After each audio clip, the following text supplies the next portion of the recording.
Baik, sebelumnya Assalamualaikum warahmatullahi wabarakatuh. Perkenalkan, nama saya Dimas Dava Pratama dari kelas 2C dengan nomor NPM 25783079. Nah, di sini saya akan menjelaskan sedikit yaitu array. Array adalah struktur data yang digunakan untuk menyimpan sekumpulan data dengan tipe yang sama dalam satu variabel.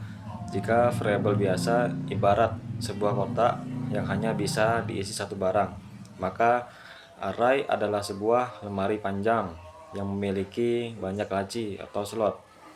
Kemudian karakteristik utama array. Yang pertama, indeks. Setiap laci dalam array memiliki nomor urut yang bisa disebut indeks. Di hampir semua bahasa pemrograman, indeks dimulai dari 0, bukan 1. Yang kedua, tipe data seragam. Biasanya sebuah elemen di dalam array harus memiliki tipe data yang sama. Misalnya, semuanya angka atau semuanya teks. Yang ketiga, ukurannya tetap statik. Pada beberapa bahasa pemrograman seperti C++ atau Java, ukuran array ditentukan di awal dan tidak bisa diubah-ubah dengan mudah saat program berjalan. Kemudian, istilah penting dalam array.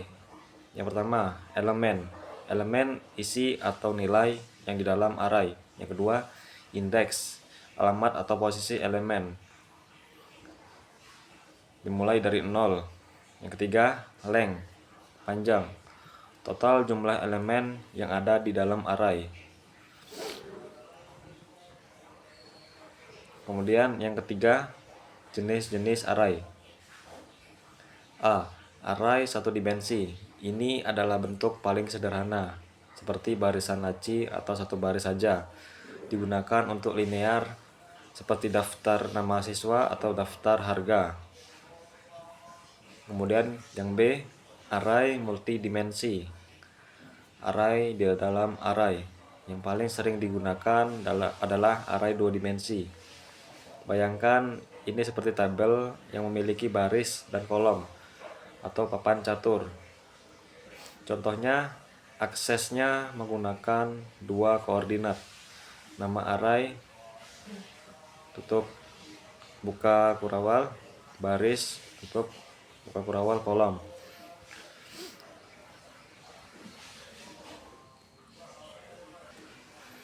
Kemudian untuk kelebihan array itu sendiri yaitu karena elemen yang disimpan secara berurutan di memori komputer tidak perlu menelusuri data satu persatu untuk menemukan elemen tertentu.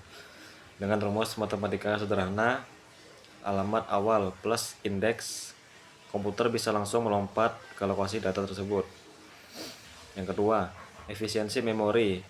Array sangat hemat memori karena ia hanya menyimpan data itu sendiri.